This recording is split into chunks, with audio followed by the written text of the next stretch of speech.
Okay, let us move further. Suppose we need to find the limit of x cube minus a cube upon x raised to 10 minus a raised to 10 as x approaches a. As always, first we check the denominator. If I substitute the approaching value of x, which is a, in the denominator, so I get a raised to 10 minus a raised to 10, which is 0. So we need to simplify. Now here we could use the synthetic division technique to find the factors, but it would be quite cumbersome. So x cube minus a cube could be easily factorized, but to factorize x raised to 10 minus a raised to 10 would be time consuming. So we have a standard form. If you remember, we had the standard form as limit of x raised to n minus a raised to n upon x minus a as x approaches a.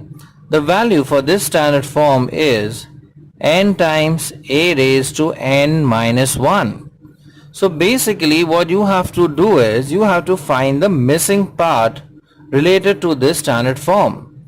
So you have x raised to n minus a raised to n, which is x cube minus a cube. But upon there is x minus a, but here you don't have x minus a, right? But if you see the denominator, again you have a term of the form x raised to n minus a raised to n. So again, which part is missing? X minus a.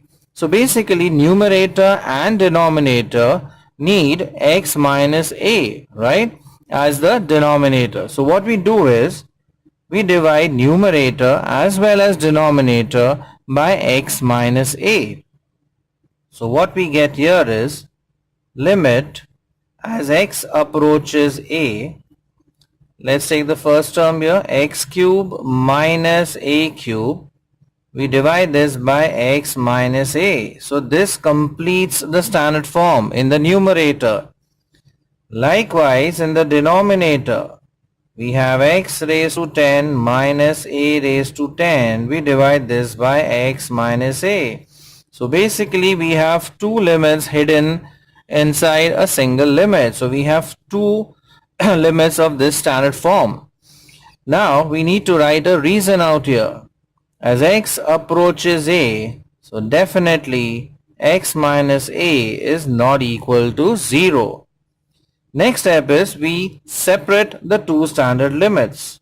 So we have limit of x cube minus a cube upon x minus a as x approaches a divided by limit of x raised to 10 minus a raised to 10 upon x minus a as x approaches a.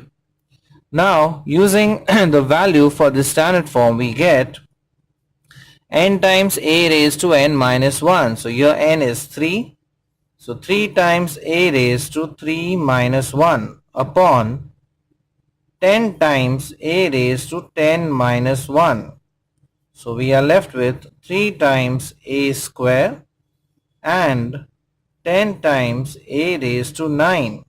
If we proceed further, we get 3 upon 10 times a raised to 9 minus 2.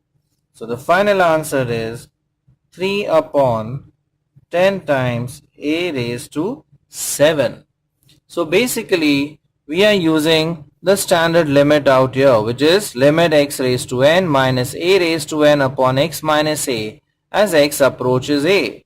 So here we have two standard limits, right? This standard limit, but in the numerator also as well as in the denominator.